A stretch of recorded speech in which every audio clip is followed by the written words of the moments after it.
بسم اللہ الرحمن الرحیم۔ السلام علیکم، آپ دیکھ رہے ہیں ایس ایس ٹی وی اور میں ہوں شاہد سکلین۔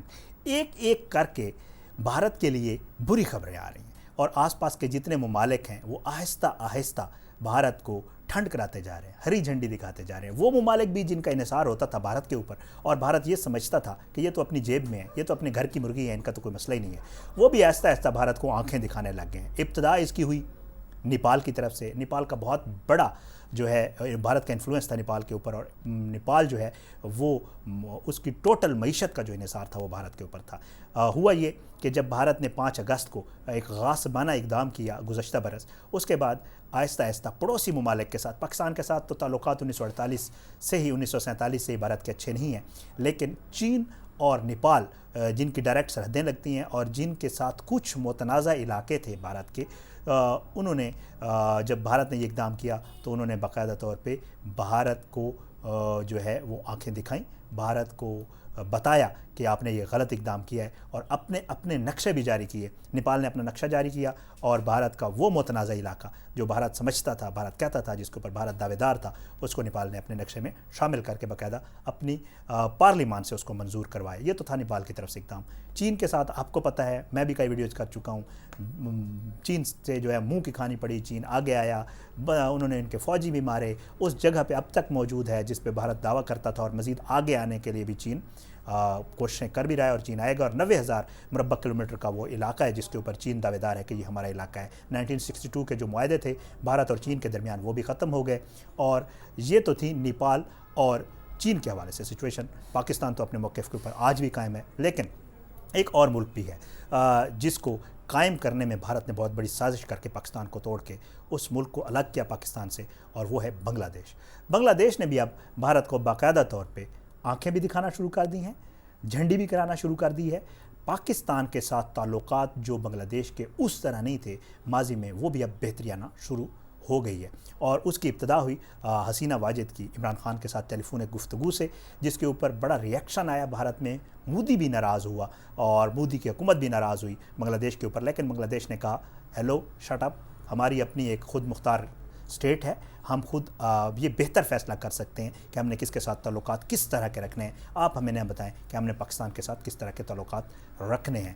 اب چین جو ہے وہ بھی شامل ہو گیا ہے، چین اور پاکستان اسٹریٹجک پارٹنر ہیں، چین جو ہے پاکستان کو ہیلپ آؤٹ کر رہا ہے، اور جو ہے چین اس خطے میں بھی جو ہے بھارت کا جو ایک امریکہ کا ظاہری بات ہے بغل بچہ ہے بھارت، اور بھارت کا جو اثر و رسوخ تھا مختلف ممالک میں اس کو ختم کرنے کے لیے بھی چین کردار ادا کر رہا ہے۔ اور اس کی ابتدا چین نے کی نیپال کے ساتھ تعلقات قائم کر کے، اور اس کے بعد ایران کے ساتھ تعلقات قائم کر کے ایران کو ہیلپ آؤٹ کیا۔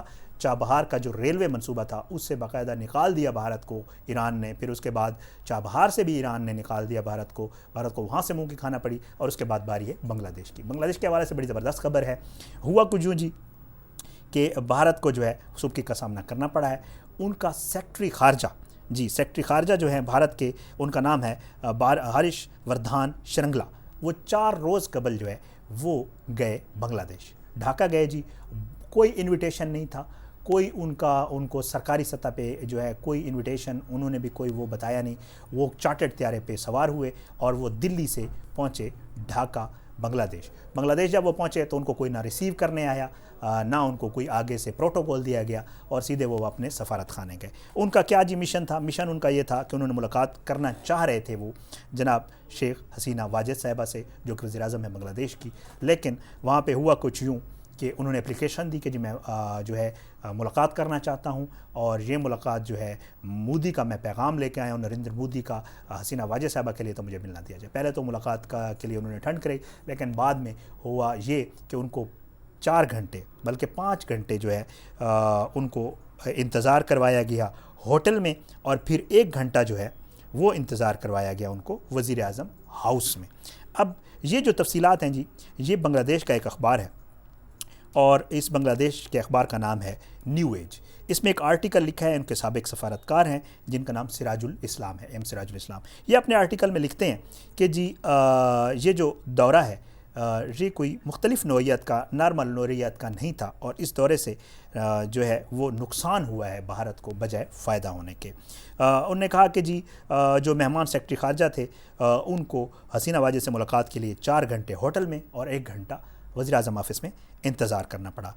شاید حسینہ واجد کے ساتھ جو ان کی ملاقات ہوئی اس کے حوالے سے کوئی بھی بیان جاری نہیں کیا گیا۔ اچھا، اس کے بعد یہ ہوا کہ نہ کوئی تصویر ہوئی، میڈیا جو تصویر چلاتا رہا وہ مارچ میں ہونے والے دورے کی چلاتا رہا۔ اچھا، اور بھی انہوں نے انٹرسٹنگ چیزیں لکھی ہیں۔ وہ لکھتے ہیں کہ بھارتی سیکرٹری خارجہ بنگلہ دیش کے چین کی طرف جھکاؤ کے حوالے سے بنگلہ دیش قیادت کو نئی دلی کے تحفظات سے آگاہ کرنا چاہتے تھے۔ یہ ایک پورا پلان لے کے آئے تھے اور یہ کہنا چاہتے تھے کہ اب چین کی طرف آپ کا جھکاؤ زیادہ ہو گیا، تو اس حوالے سے یہ دورہ تھا۔ اچھا، انہوں نے یہ لکھا کہ یہ جو اچانک دورہ تھا ڈھاکہ کا، اس کی دو وجوہات تھیں۔ دو وجوہات انہوں نے بیان کی۔ ایک، نئی دلی کافی عرصہ سے چین اور بنگلہ دیش کے بڑھتے تعلقات سے پریشان ہے۔ حالیہ دنوں میں دو اہم پیش رفت اور کئی میڈیا رپورٹس نے بھارتی سرکار کو ہلا کر رکھ دیا۔ اب پہلی وہ وجہ بتاتے ہیں کہ خلیج بنگال سے نکلنے والے تیستا نامی دریا کے منصوبے پر کافی عرصہ سے بھارت اور بنگلہ دیش میں اختلاف چل رہا ہے۔ بھارت اس کا پانی تقسیم کرنا چاہتا ہے۔ چین نے ڈھاکہ کو اس دریا کے منصوبے کی مکمل بحالی کے لیے $1 ارب کی پیشکش کر دی۔ اب چین کیا کر رہا ہے؟ بھارت کے آس پاس جتنے بھی ممالک ہیں جن کا انحصار بھارت کے اوپر تھا ان کو وہ ہیلپ آؤٹ کر رہا ہے۔ ایران کو بھی کیا، نیپال کو بھی کیا اور اب بنگلہ دیش کو بھی کیا۔ تیستا نامی دریا کو بحالی کے لیے $1 ارب کی پیشکش کی، اور اگلی پیش رفت یہ ہوئی کہ ڈھاکہ میں موجود چینی سفیر نے وزیر اعظم سے تعلقات بڑھانے کے ساتھ ساتھ اپوزیشن کے سب سے بڑی رہنما وزیر اعظم صاحب کا جو وزیر اعظم تھی خالدہ ضیاء، ان سے بھی تعلقات بڑھانا شروع کر دیے اور ان کو تحائف وغیرہ دیے، ان کی سالگرہ کی مبارکباد دی۔ اس جو پیش رفت ہے اس پہ دلی بڑا پریشان ہوا اور دلی نے یہ سوچا کہ چین کیا کرنے جا رہا ہے، اب تو ہمیں کسی کا نہیں چھوڑ رہا، حکومت کے ساتھ بھی تعلقات بنا رہا ہے، بلکہ شاید جو آنے والی حکومت ہے، ظاہری بات ہے وہاں پہ بھی 2 پارٹی سسٹم زیادہ ہے، وہاں پہ یہ ہوتا ہے کہ کبھی ایک پارٹی کی حکومت ہو کبھی دوسری کی۔ اگر آپ حزب جو حکومت سے بناتے ہیں تو حزب اختلاف سے بھی تعلقات ہوں تو اس کا مطلب یہ چین آنے والے جو مستقبل ہے اس میں ان تعلقات کو مضبوط کرنا چاہتا ہے اور ایسے تعلقات رکھنا چاہتا ہے کہ کوئی بھی پارٹی اقتدار میں ہو تو بنگلہ دیش کے ساتھ چین کے تعلقات قائم رہیں۔ تو اس کے اوپر بہت پریشانی ہوئی جی بھارت کو، اور بھارت نے جو ہے وہ اپنا سیکرٹری خارجہ بھیجا۔ سیکرٹری خارجہ صاحب وہاں پہ گئے لیکن سیکرٹری خارجہ کو کوئی پروٹوکول نہیں ملا۔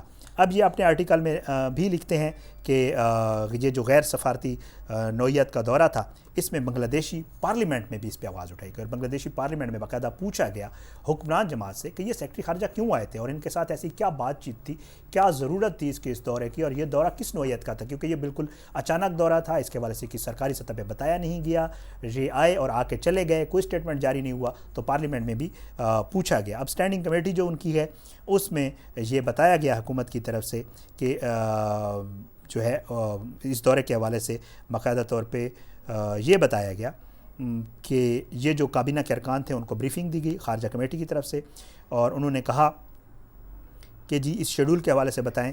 تو کمیٹی کے چیئرمین فاروق خان نے بتایا کہ اجلاس میں وزیر خارجہ نے بریفنگ دیتے ہوئے بتایا کہ دورے کا مقصد وزیر اعظم حسینہ واجد کو مودی کا پیغام پہنچانا تھا۔ تو اراکین نے تنزیہ طور پہ کہا کہ بھارتی سیکرٹری خارجہ نے سری نگر کا اتنی عجلت میں دورہ کیوں کیا۔ یہ سارے معاملات ہیں جو بھارت کے برے ہو رہے ہیں، بنگلہ دیش، نیپال، ایران، چین، ان سب کے ساتھ تعلقات کے حوالے سے۔ بری خبر تھی بھارت کے لیے، اچھی خبر تھی پاکستان کے لیے۔ پاکستان کے تعلقات اپنے ہمسایہ ممالک کے ساتھ بھارت کو چھوڑ کے تقریباً بہتر ہو گئے ہیں۔ بنگلہ دیش کے حوالے سے بھی اچھی خبریں ہیں جو آ رہی ہیں، بھارت کے لیے بری خبریں لیکن پاکستان کے لیے اچھی خبریں ہیں۔ یہ ایک اہم ڈیولپمنٹ تھی بھارت کے بنگلہ دیش کے حوالے سے، میں نے کہا اس کے حوالے سے آپ سے بات کر لوں۔ اگلی کسی ویڈیو تک کے لیے مجھے اجازت دیں۔ آخر میں وہی درخواست کہ ویڈیوز اچھی لگتی ہیں تو میرے یوٹیوب چینل SSTV کو سبسکرائب کریں۔ وہ دوست جنہوں نے ابھی تک سبسکرائب نہیں کیا وہ ضرور سبسکرائب کریں، اپنا فیڈ بیک ضرور دیا کریں۔ آپ کا فیڈ بیک بہت معنی رکھتا ہے ہمارے لیے، اپنے آپ کو بہتر کرنے کی ہم کوشش کرتے ہیں۔ اگلی کسی ویڈیو تک کے لیے مجھے اجازت دیں، اپنا بہت خیال رکھیے گا۔ اللہ آپ کا حامی و ناصر ہو، پاکستان کی اللہ خیر کرے۔ پاکستان زندہ باد، اللہ حافظ۔